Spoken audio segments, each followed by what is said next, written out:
Okay then, so this morning our panel session looked at trends in the supply chain, and this afternoon we have a group of visionaries disrupting the food and fibre chain. This session will be facilitated by Tim Hunt. Tim has more than 25 years of global experience analysing trends in international markets and F&A supply chains. Joining Tim in the panel is Danielle and David Statham, Callan Daley, Sonia, Shekar, and Michelle Colgrave.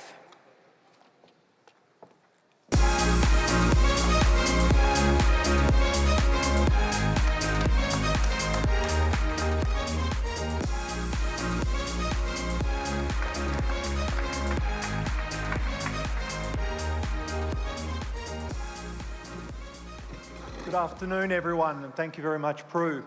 As Prue just mentioned, there's been a lot of information that we've covered already. I want to make sure in amongst that you didn't miss something that I think is really important to take home from this event. Paul Polmans is the ex-CEO of Unilever, so one of the largest consumer foods companies in the world, by extension one of the largest buyers of agricultural commodities in the world. And Paul said when he talked about the transition we're on to a more sustainable economy, that the economics of this transition have to work for farmers. And I think it's really important to note that someone in that position is not just making commitments to the markets, their consumers, we're going to get to net zero, it'll all be okay. He recognises he cannot get there without bringing the primary producers amongst you along with him. And that's incredibly important because it will lead to a lot of support, a lot of investment through the supply chain to make sure that you have the tools and information to help you on that journey. And I think that with this panel, we're going to try and bring out a bit more of that story of how primary producers can make that transition profitably. We've also spoken a lot about challenges, and they are definitely there. But there are some huge opportunities in front of us as well that we want to get going with here. And with that in mind, I wanted to ask Michelle, the Deputy Director from CSIRO, which is Australia's premier research organisation, not just about the science you're doing, but what are the opportunities that you've scoped out as a research organisation for Australian agriculture, and how important is tech for unlocking that? Yeah, thank you. And we've looked at a number of the big challenges that are facing us globally, and you've heard a lot about them this morning. You know, food security and quality, the changing environment that we live in. And we're addressing that through a number of opportunities delivery vehicles that we call missions. Yep. So we've had a mission that's around future protein, which is about how we can capture value all the way along the value chain for producers, all the way through to our food manufacturers. We've also got another mission called Trusted Agri-Food Exports, and that's really looking at those supply chain issues and how we use data, like you've just heard about this morning. But within that, within these, we are also creating roadmaps, and those roadmaps really look at how do we capture that value, playing on the strengths of Australia. And so with our protein roadmap that we launched last year, we saw that because of this increasing demand for protein and changing consumer preferences, there's already a $20 billion opportunity there for us by 2030. But if we implement the science, technology and innovation, and thanks to everyone who called out science today, that was great, so thank you. But if we implement that innovation and we create an enabling environment that comes from government incentivising these practices, and we've got the right regulatory environment, then there's an additional $13 billion in opportunity if we can get that environment right. Yep. So 20 billion in terms of just the protein dynamics, an extra 13 billion if we unlock the tech in the right way. Yeah, that's right. And what is an example of a tech that you're working on that will help unlock that 13 billion? Look, there's a heap of examples, and I won't go through them all because they're all in the roadmap, so jump online and have a look. But there's some things we're thinking about in terms of value adding. So whether that comes from our red meat industry, where we're actually taking some of the lesser cuts of meat and we're turning them into supplements and products that address the health and well-being challenges. Yep. Or whether it be the plant protein that we can value add on shore rather than sending it off as a commodity, bringing it back as an ingredient, and then allowing others to capture that value, seeing how we can capture that value here. But it goes through to creating new industries like a white flesh fish industry, which I've also got a scientist who's got a camera who watches her fish every day. So I can totally empathise with what they're saying from Tassel. And creating completely new industries that are based on making proteins, like using yeast to make premium protein ingredients that can go in and add to the health and nutrition of our foods. Yep. Okay. So a huge opportunity for us, even bigger if we can deploy the tech in a smart way, and working on some exciting developments there. Sonia, at Foodbytes at Rabobank, you're working at the intersection of startups, investors, and corporates who may take this technology into the market. How do you make sure early in the process of these kind of things that you're developing something actually that's going to be useful on farm? Because if there's any frustration I hear from primary producers, there's a gap between the hype of what's being talked about and actually what I can deploy on farm. How do you avoid that? So Foodbytes is Rabobank's online connection hub where we look at the different areas of the supply chain, leveraging Rabobank's natural position as a connector of different parties. So where we can find that incentives align across corporations, farmers, and consumers, and oftentimes even government and academics, in getting tech creatively capitalized, tested, and scaled across farms is where we'll find those wins. In terms of the tech ramifications that would have, some of the most successful startup pilots we've seen focus on modularity, integrating with existing systems, interoperability, where there's diverse data sets that need to come together, technology needs to speak together, learn from each other, and perform shared tasks congruently, similar to how people do. And then the last one is in specialization, where a technology can help focus on a specific part of distribution that can command strong revenues right out the gate. Okay. And they're bringing farmers into this process early to second opinions on that's actually what I need? Yes, definitely. The farmer voice, behavior, existing systems, and distribution relationships are all needed to be taken into account from the beginning. Fantastic. And Callan, you've developed a technology that you're actually deploying on farms now that is helping to solve a need as well. Tell us a bit about MEQ. Yeah, thanks, Tim.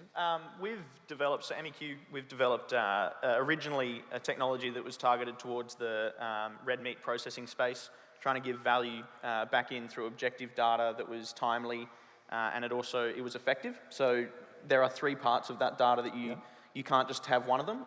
There are solutions out there that have failed in the past because they've had objective data potentially, but not the other two. So we've found it really important to focus, when we've built technologies for the red meat solutions and supply chain up and down, is definitely both data that is skipping human bias and solutions that are skipping human bias, and then also moving into, okay, now that we've skipped that, you need to get this data to a producer or a farmer or a processor or a feedlot on time and within a reasonable, actionable time frame that they can actually make decisions that impact their business. There's a lot of data with farmers and producers out there. We've got a lot of data, but some of it is received a lot later than you can actually action it, and some of it is just not being actioned at all. Right. And one thing that strikes me is that we've got a lot of opportunities there. Consumers are wanting new attributes to food, but you can't produce what they want unless you know what you're producing yourself. And tell us a little bit about the scans you're using in feedlots and how that helps the producer actually tailor their product or their breeding programs to what the market wants early in the process. Yeah, absolutely. There's a lot of, in the producing space, I feel like there's a big black hole at the moment where there are decisions that we're making and investing millions and millions of dollars towards, especially in beef production, for example, which is where we've got a technology that is scanning within feedlots to get an objective measurement of, during that animal's life, of the quality of the meat and the yield of the meat as well. So it's impacting how you're feeding that animal. And a big part of that, especially and I've spoken to a few people here today, is around seed stock producers, for example. Their time frame of feedback is from conception of buying an animal or the conception of that animal to slaughter, and when they harvest that animal can be multiple years. And so then they have this massive decision-making period where they've committed capital and they've committed investment, And then from that period onwards, they don't know how that animal is performing through its lifetime. And we've invested tens of millions of dollars into these businesses. So giving producers, feedlots, even processors the ability to start accessing that data during the animal's lifetime will just lead to, hopefully, unlocking massive value in making those decisions hundreds of days earlier rather than at harvest. Yep. David, Statham Farms, that's been in the family 50 years now, I understand. By the way, based on what Nick Faraday said this morning, you might be the first generation responsible for making farming sexy again. So we'll check in how David's going with that later, with a bit of a poll. But apart from that side of things, you have come to a position where you appear to be producing what the market wants with climate positive cotton. Tell us a bit about your journey of how you came to that and how you produce climate positive cotton. Thank you, Tim. I'll just start by congratulating Ben, one of the previous speakers, and I say that for a reason, because we stumbled across our journey, but it's based on data. I've seen some really bad soils in my life, but none as bad as that, Ben, so congratulations. But it's a message across this whole day is data. We had 20 years of database. We're using the PAM database, which is now Ag Commander, which is the database of every single record of every single chemical, fertiliser, tillage pass in a data set, paddock by paddock, associated with soil tests for 20 years. Yeah. That was the asset that we have.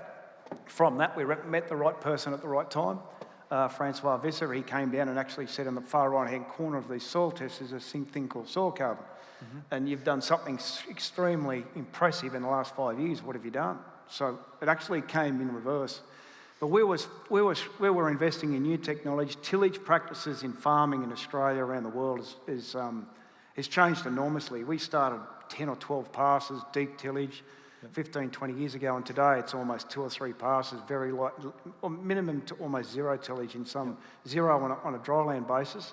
And I say that the tillage is obviously the biggest impact of growing biomass, returning that biomass to the soil, and then that builds up your soil carbon. We did that for moisture conservation, just so happens it coincides with soil carbon. And so we took that, and Danielle sort of took up the branding side of it with our great team over in the corner there, and created our own brand of cotton and the traceability with that as well. And that seems a really important point that we're hearing coming out of those around who are doing the science of carbon and sequestration, that there may be value in sequestering the carbon, maybe you can sell it, but the real value is in the productivity and resilience of the soil. And really, you've shown that. That's why you did it in the first place. That's right. And it's just really a byproduct that then you happen to be producing the market, something the market wants sustainability-wise. That's correct. We did it for farming reasons, but there's a key number of factors that changed. Our answers to Francois when he asked us the question, we'd gone to permanent beds, controlled traffic, a 30-inch cotton, growing 25% more biomass, returning, so I think that had something to do with it. 100% rotation, cotton wheat. Yep. So we changed our farming methods to even out labour, our water budgeting, and it just so happened that those sort of decisions also added to soil carbon. But the tillage practices, and I do take my hat off to the technology of Bayer, Monsanto, I forget who owns what now anymore, but the Bayer technology of which is so prevalent and has been a massive reason for some of the things we can do. A lot of the tillage practices were for weed control, and we don't have to do that anymore. So, you know, they've been a big part of the journey of the change of farming practices in cotton in particular. Yep. I'm going to pick up something just before I come to you, Danielle, that Paul Polman said, another thing that I think was really important. He said, food, and I think by extension fibre, in future will be priced according to its true value. And I think what he's picking up there is there are things we're valuing now that we haven't paid for in the past, and partly because they're hard to perceive. So we may now want carbon neutral cotton. We might want workers to be treated fairly, animals to be treated fairly, safe supply chains. Very hard to me to perceive those things when I bite into a steak, drink a glass of milk, or put in a shirt. So how do you take what David and you were doing on farm and actually take that story down the supply chain when they can't perceive it? Yeah. I think it's storytelling. What we started out with was in traceability pre Good Earth Cotton, and the story that we could project through the Good Earth Cotton branding was so synonymous to take. Having Australian cotton wasn't just good enough to take that out to the market. The market that we're feeding is 9 billion people, and 48% of those by 2030 will be Gen Zs or millennials. So they're our retail spend in 2030. So we needed to provide a solution that actually gives positive storytelling, great marketing in the way in which we can have backed by science, backed by data, and actually lock and key that. And particularly for fibre, that was the nuance that we were feeling we had to project out into the storytelling. And cotton gets a bad rap, we all know that. But if we can change that narrative and change those mindsets through locking that story into a fibre with a physical tracer and actually handing that through the supply chain, we're the first domino to fall. So if we can give that to the brand and what that customer is requesting, that millennial and that Gen Z, if we can give that to that customer, we change that mindset in the way that we are perceived as farmers. Yep. And tell us a little bit about that technology, how you put that tracer in, because I find this fascinating. Yep. Be better if Shannon was doing that, our CEO. But basically what we do, we have a rare earth pigment which goes into the bale at less than contamination. That sits within the bale at the back of the gin stand. In first world countries, we can obviously API our John Deere data into that. So. Viscose. You just mentioned the viscose. Oh, thank you, David. Thank you. It's in a viscose fibre, apparently. Yes. It's so that will actually to imagine it in your mind. Imagine like your hair or dust in around that you can't see. That's how it sits within the bale. So now it's sitting within the bale, never to be destroyed, and it follows the supply chain. Once you read that rare earth pigment, that's read by a scanner. Now that drops code onto the blockchain, and that's a lock and key with the physical and a digital tracer that actually moves through the supply chain at every stage of the supply chain whenever it's scanned, right through to reuse and recycle. So that's with the consumer or with the customer, with the brand. It's great for compliance. It's great for storytelling. It locks the data in. Any other person within the supply chain can add their compliance certification. So it's a plug and play solution, and that was key to actually unlocking traceability for the next generation coming through. And we actually have outside tote bags. Looks like a Hessian bag made from Good Earth Cotton, which is the brand. And I understand from you that actually in store you can scan that and show where the cotton has come from and its credentials. That's correct. So utopia for us is that in the back of your phone we'll have spectrometry where we'll be able to actually do that as any customer. But we know that will come for pharmaceuticals, and maybe not for the ability to be able to see where your clothing came from, but much more important stuff than that. But we have got in-store readers. There's capabilities of being able to do that. It depends on what the brand wants to show. It's some brands are a little bit treading with caution because they need to identify their hotspots. You don't want to unlock too much at the moment. Everyone's trying to feel their way and work out where this goes for the global fashion supply chain. One thing you mentioned to me offline that I thought was incredibly exciting, it's like you're setting up a communication pipe down the supply chain, and then you can use that to tell whatever story you want to tell. So it opens up the ability of storytelling to your consumer, which must be very powerful. Yeah, well, it's honest and truthful storytelling, which is what will always sell a garment or will always give the correct narrative. It'll negate the greenwashing that we've got that's so prevalent right now. I think we did a right back in the early, I think it was in early 2018, we did a bit of a marketing survey on 2 different styles of truth genes, we called it, and we put it out there as a survey monkey. And we had, the first question was, would you pay extra for your swing tag to say that your garment is sustainable, your garment has environmental, it's got environmental credentials, there's a social compliance added to this garment. Yep. Would you pay more for, and the second one was, would you pay more if we can actually take you back along the supply chain and give you all of the information along the supply chain? Yep. And that was quite compelling because we identified that consumers were prepared to pay, we did it in London, were prepared to pay £10 more for that second Yep. question, Yep. where if we could take them on the journey. That was back in 2018. Yep. So that was really interesting conversation. Now we've got brands that are actually wanting to absorb that cost, and some brands will actually on-sell that too. Yep. But it's nickels and dimes Yep. within garments. Yep. So. David, the transition won't work unless it works for the farmer. Do you make more money out of this? Yes. Yes. Okay. Just going back to what Danielle's saying, just to give you an example, there's these pair of jeans, these chinos, probably $18 US to make, we're $2 of that.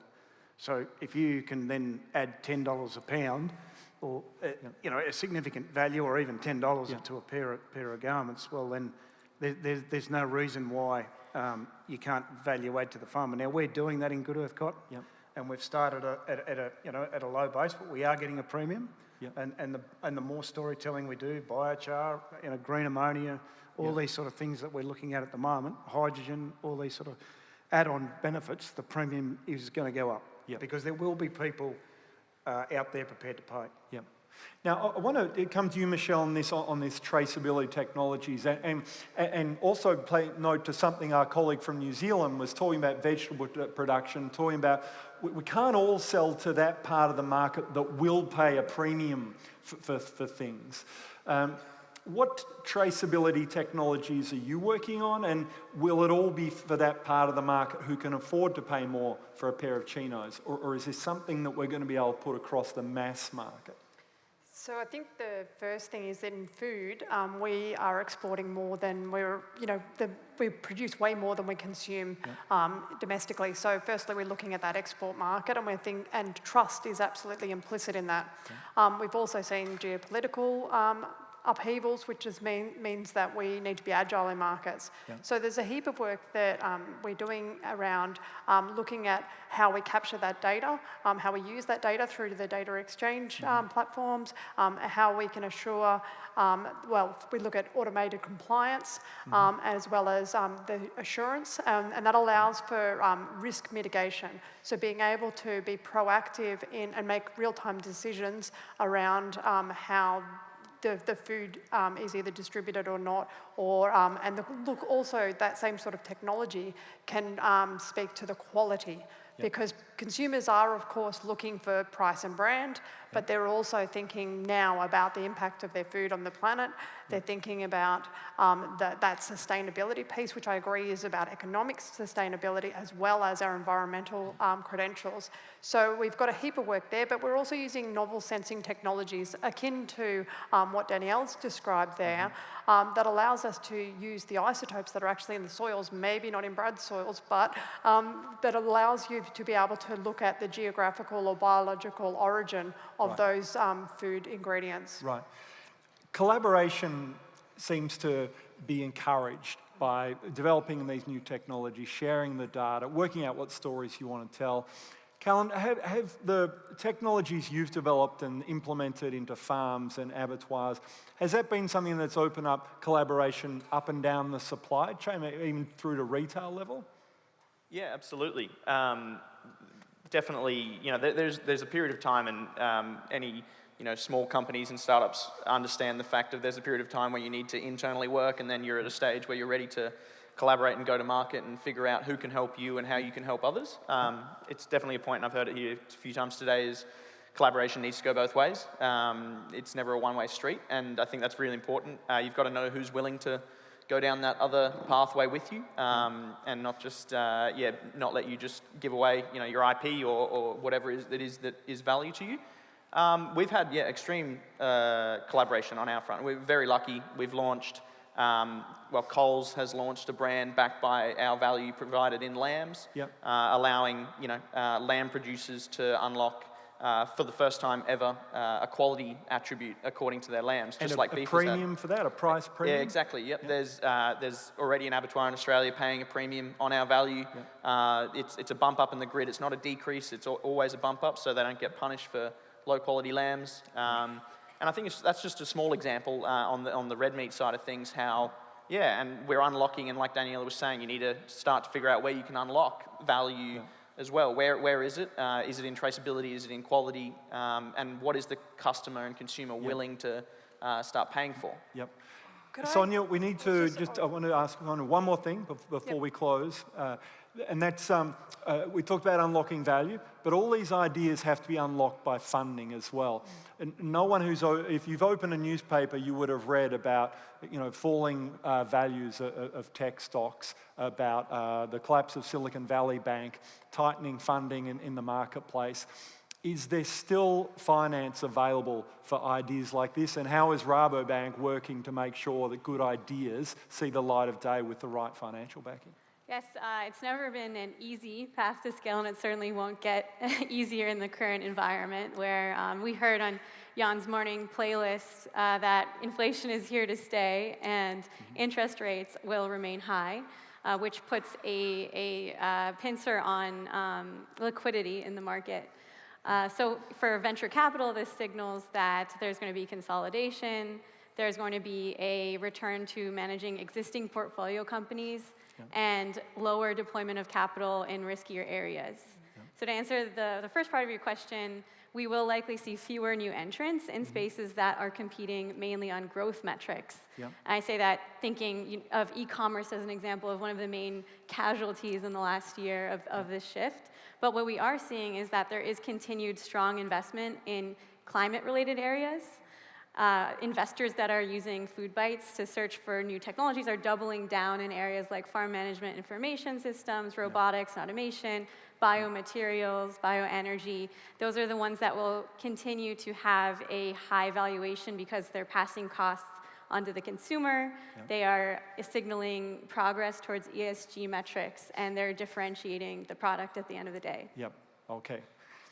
Michelle, please, you wanted to add something? I was just, you'd asked about collaboration, and I think the other piece of this is that up and down the value chain collaboration and how we take the information, not only data, but information sharing. Because I could say to the growers out there, I want you to produce a specific plant protein ingredient for me, but if I don't understand the constraints that they're facing and that they need this complete agronomic package and that they need to get the economic sustainability out of that, they've got to get certain yield targets, then that's not going to work. But at the same time, we can't compete on that global stage if we don't produce those right ingredients that deliver the premium quality.